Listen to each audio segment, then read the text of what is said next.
Yesterday, my husband 32M and I 30F went to my best friend Sarah's 30F baby shower, and what happened was nothing short of a nightmare. Sarah and I have been best friends since college.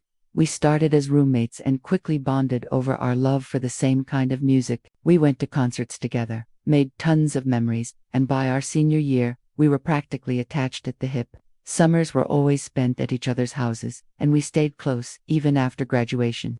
After college, our lives took different directions. I landed a dream job at a major law firm, something I had worked hard for. Sarah, on the other hand, wasn't into the idea of a traditional 9-to-5. She chose to dive into the world of social media instead. Despite our totally opposite work schedules, we always reserved weekends for each other. Whether it was hiking, checking out new restaurants, going out for drinks, or just binging movies at home, we made it work.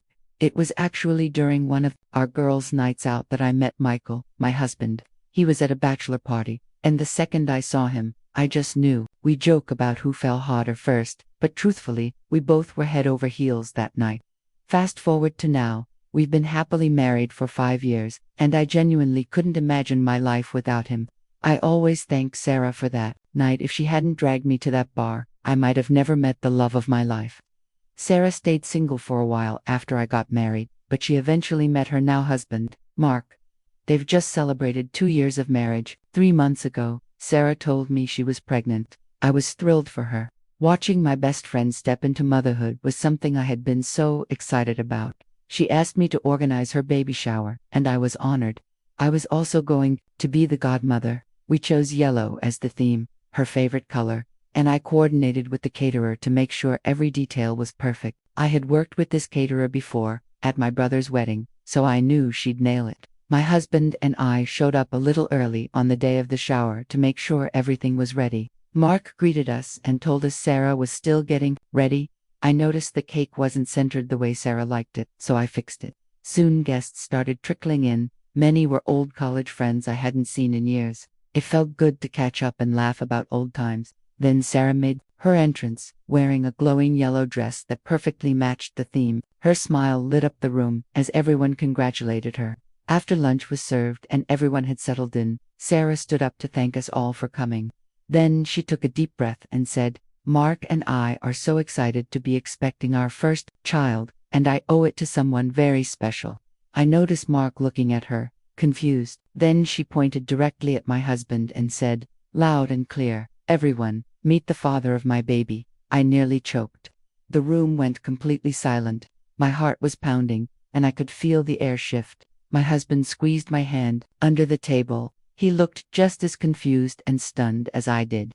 I turned to Sarah, desperately searching her face for an explanation. "Now, here's something only a few close friends and family know. My husband and I have been trying to have a baby for years, with no success. We've done the tests, had the conversations, and finally came to terms with the possibility that it might never happen for us. It's been a hard, emotional journey, one Sarah knew about. So to hear her say that in front of everyone felt like a gut punch. I felt my eyes filled with tears, but I fought them back. Then, out of nowhere, Sarah burst into laughter. She nudged Mark and said, "I'm just kidding, you guys. It's a prank for my Instagram. I've got cameras all over the place. I wanted to catch your reactions."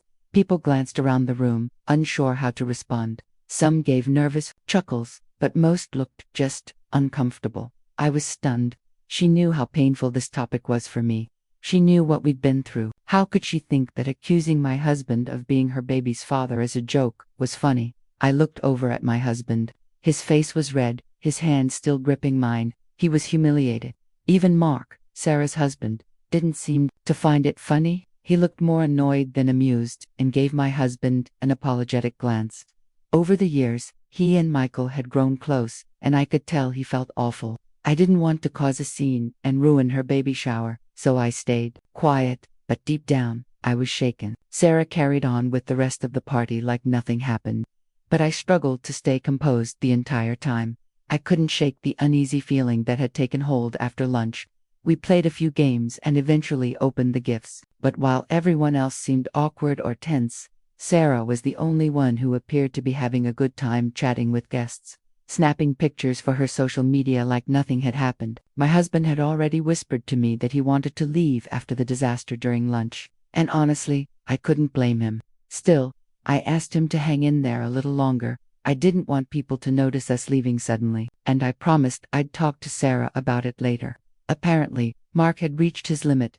Out of nowhere, he stood up, looking clearly upset, and asked Sarah if they could talk outside. I had a gut feeling something big was about to go down. They weren't exactly discreet. We could all hear and see them from where we sat. The mood in the room turned even more tense. As they spoke, their voices gradually got louder. Mark's gestures became more animated, and then we heard him say, "I can't believe you would do something like this. These are our closest friends, and this wasn't just some harmless prank. You humiliated me and ruined our baby shower." Sarah kept insisting it was just a joke and that she hadn't meant any harm, but Mark wasn't buying it. He told her to grow up and reminded her that joking about something so sensitive during a moment meant to celebrate their child was completely inappropriate. The entire room had gone silent. Everyone could hear them arguing, and no one knew where to look. It was so awkward and uncomfortable. My husband couldn't take it anymore. He stood up, leaned over, and whispered to me that he'd be waiting in the car. I didn't stop him. I knew how much this had affected him. Seeing him leave, Mark seemed to realize just how much damage Sarah had done. He turned to her and said, "I'm done.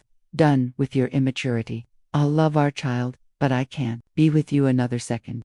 Sarah broke down into tears as Mark walked out. The guests sat frozen in disbelief. My heart broke for her. She was my best friend. But in that moment, my husband needed me more. I couldn't bring myself to confront Sarah right then, especially after she'd just had that painful conversation with her husband. So I quietly left the party without saying goodbye. When I got home, I found my husband visibly upset. We both sat there trying to process what had just happened. We couldn't wrap our heads around why Sarah thought such a cruel prank would be okay. Later that evening, Mark texted us an apology. He said he had no idea Sarah was planning any of that and was truly sorry we were dragged into it. We really appreciated the message. We harbored no ill feelings toward him and completely understood where he was coming from. But then, this morning, I woke up to several texts from Sarah. She claimed she pulled the prank because she was stressed from her pregnancy and thought it would make a great viral video. She didn't understand why we were so upset and even questioned why I left without saying goodbye. She asked if I could drive her to her OBGYN appointment later. That was the breaking point for me. I calmly responded, explaining that her joke wasn't funny. It was disrespectful and deeply hurtful to both me and my husband. I told her I needed space and wouldn't be taking her to her appointment. Sarah didn't take that well. She fired back, calling me a shitty friend for abandoning her in such a vulnerable moment. Her words cut deep. I couldn't believe she would say something like that, especially when I'd been nothing but supportive. When I told my husband about her message, he was furious. He said we needed to stop engaging with her until she acknowledged just how hurtful her actions had been. So, I sent one last message. I told her that I wouldn't be speaking to her again until she apologized, not just to me, but to my husband as well. I also warned her that if she dared post the prank video online, I'd take legal action. Instead of apologizing, she doubled down. She said she didn't think she had done anything wrong, and then, to top it off, she accused me of being jealous of her pregnancy. That was the last straw. I was in total disbelief that someone I had called my best friend for over a decade could accuse me of being jealous after everything I'd done to make her baby shower special. She eventually told me she wouldn't post the video, but that I should get over it and be there for her, because her husband hadn't come home, and she needed me now more than ever. I broke down reading her messages. I'm not a confrontational person, never have been, but I knew I couldn't keep going back and forth like this. So I made the painful decision to block her. I didn't say anything more. I feel torn, sad that I couldn't be there for my pregnant best friend, but also relieved that her husband walked away after seeing the kind of person she's become. Update 1. It's been a week since everything went down, and honestly, so much has happened. First, I want to stress this. Sarah has never been someone who joked around like this. She was never the prankster type, which is why this whole situation came as such a shock. I've known her since college. This prank was completely out of character. As for Mark, he meant what he said. He's already looking into divorce. My husband spoke with him over the weekend, and Mark confirmed that he's consulting with lawyers. Since then, Sarah has been blowing up his phone, texts, calls, begging him to come back and get over it. But Mark's not budging. Then, things took a turn for the worse. She actually accused Mark of sleeping with me, something that came completely out of the blue. Mark was heartbroken. Not just over their marriage ending, but over the person Sarah seems to be turning into. He told us he doesn't even recognize her anymore. And honestly, neither do I. Since I blocked Sarah, she hasn't been able to reach me directly, so she messaged my husband instead. It was a long, venomous rant. In it, she accused him of trying to destroy our friendship and even said he wasn't much of a man because he couldn't get me pregnant. When my husband showed me the message after work, I was absolutely livid. Until that moment, I'd tried to be understanding. I chalked up her bizarre behavior to pregnancy hormones, but this was pure cruelty. I decided it was time to draw the line. As the one who planned the baby shower, I had also been in charge of the baby registry. Sarah and I had spent hours going over what she needed for the baby, but she insisted on including ridiculously expensive items, things most guests couldn't realistically afford. At the shower, I noticed that some guests went off registry, gifting her practical things a new mom might need. Sarah didn't seem thrilled by those gifts. I had actually planned to surprise her with a couple of the pricey items she'd been eyeing, but after the attack on my husband, I canceled the orders and deleted the entire baby registry. If she wanted one now, she'd have to start over from scratch. On top of that, I remembered the caterer had messaged me a few days prior, but I hadn't responded because I was so caught up in the drama. See, as a surprise gift, I had already paid half of the catering fee and had intended to cover the remaining balance after the event, but given everything that happened, I decided I wasn't going to pay another cent. I called the caterer, explained the situation, and told her I wouldn't be covering the final amount. She was completely understanding and assured me that since Sarah had booked the service under her name, the final bill would be sent directly to her. I felt relieved. I had no desire to spend any more money on someone who had so publicly and cruelly insulted us. When I told my husband, he actually found the whole thing kind of funny. For a brief moment, I did consider reconnecting with Sarah, but then I remembered the message she sent to my husband, and all thoughts of forgiveness vanished. I've received so much support from friends, family, and even strangers, and it's helped me realize how toxic her behavior has been. Looking back, I now see so many moments where she subtly tore me down, but I ignored it. Now, I'm choosing to move on. I don't want to waste another ounce of energy on someone who doesn't respect me or my husband. Update 2. Just a few days after I spoke with the caterer, I received an email from Sarah. The moment I saw her name in my inbox, I knew it was going to be more of her nonsense. And I was right. In the email, she called me cheap for not covering the entire catering bill, even though, in her words, I could afford to. She accused me of being stuck up, said I was spoiled because I came from a well-off family, and in a disgusting turn, said she was glad I couldn't get pregnant. She then told me that she'd only been friends with me all these years because I made her life easier. She called me ugly multiple times and claimed I didn't deserve my husband. According to her, the only reason my husband married me was for my money. She even accused me of driving a wedge between her and Mark. The entire email was filled with the most vile profanities I've ever seen. I showed it to my husband, and he was absolutely furious. We've both done so much for Sarah. Over the years, we've treated her like family. We've been there through her many breakups. We took her on vacations, often paying for her flights and hotels. My husband even helped her parents repair their home and lent them money. After reading the email, my husband immediately called Mark and invited him over for dinner so we could all talk. When Mark arrived, we showed him the email. The look on his face said it all, pure disgust. Then, he showed us the texts Sarah had been sending him. They were just as unhinged, full of insults, accusations, and curses. She even accused him of cheating on her, which was heartbreaking to see, not just because it was baseless, but because those kinds of accusations can destroy a person's peace of mind. Mark told us he had already spoken to a divorce attorney. His lawyer had advised him not to respond to Sarah's texts, no matter how disturbing they were, and to document everything. So he'd been taking screenshots and keeping records of her messages, including the email she sent me. Since sharing my story, a few people have messaged me saying they're concerned. Sarah might be dealing with mental health or neurological issues, that her sudden change in behavior could be a sign of something serious. And while I understand where they're coming from, I want to make something clear. Sarah has always had a temper. Back in college, I watched her explode on people in public, using awful language and behaving erratic. I had just never been on the receiving end of it until now. So no, I don't think this is a sudden change. I think this is who she's always been, but now the mask is off.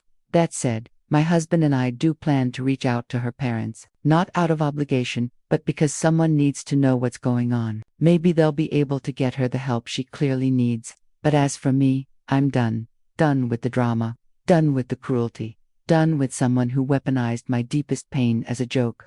This isn't about a baby shower anymore. This is about finally choosing myself and walking away from someone who never truly respected me. We plan on telling Sarah's parents everything, showing them all the messages and emails she sent us. If they feel something is seriously wrong, it's entirely up to them to have her evaluated. But as for me, I have no intention of unblocking her or replying to anything she's sent. I've gone above and beyond for this woman time and time again, and for her to continue mistreating, demeaning, and disrespecting me is beyond disheartening. I'm done. I plan to put this entire ordeal behind me and enjoy my life with my husband and our dogs. These past few months have been an emotional roller coaster, to say the least. But I truly hope everyone listening is having a beautiful start to the new year, just like we are.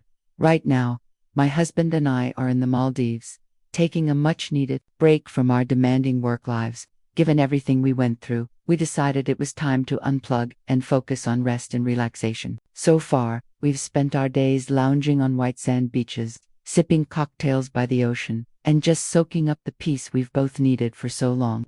Now, as for the much anticipated update that many of you have asked about, yes, as expected, Mark and Sarah are officially divorced. The court proceedings were messy, but Mark's lawyer had built a solid case, backed by their prenuptial agreement and documentation of Sarah's behavior.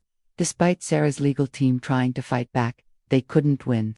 However, the court ruled that both of them must establish a plan for co-parenting, in the best interest of their daughter. After we reached out to Sarah's parents about her disturbing behavior, we later found out she had moved back in with them. Apparently, with no stable income and very little real work experience, Sarah couldn't support herself or the baby just through social media. Reality hit fast. She had no other option. Mutual friends later told us that after the whole baby shower fiasco, almost everyone in her circle cut ties with her. No one wanted to be caught up in her drama anymore. Since filing for divorce, Mark stayed away until Sarah went into labor. He was there in the delivery room and stayed all night for the birth of their daughter. He's since been dedicated to being a responsible father. He spends quality time with the baby, supports her financially, and follows their co-parenting agreement. He and my husband still meet every weekend, golfing or just catching up over drinks. And about the caterer, Sarah had no choice but to pay the remaining bill. The caterer warned her that if she didn't settle it, she'd be taken to court. So, Sarah ended up having to pay for the entire service. Despite everything, she continues to email me, still blaming me for how her life turned out. Her parents took her for several medical evaluations, but every test came back normal. So there's no medical excuse for the way she behaved. I can only hope, for her child's sake, that she makes an effort to change and be a better person in the future. As for me and my husband, we didn't let this chaos affect our marriage. We moved on after about a month, focused on our goals, and leaned on each other through it all. We still go out every Sunday for our date nights, just like we did when we first fell in love. And every time I look at him, I feel the same spark, the same warmth I felt when we first met. I'm endlessly grateful to be building my life with him. To those of you out there who've reached out to share your own struggles with fertility, my heart is with you. It's okay. Life has its own way of unfolding, and if you truly love your partner, there are many ways to become a parent. But for now, my husband and I feel whole. We're fulfilled with what we have, and we've chosen to spend the rest of our lives focused on happiness, love, and each other.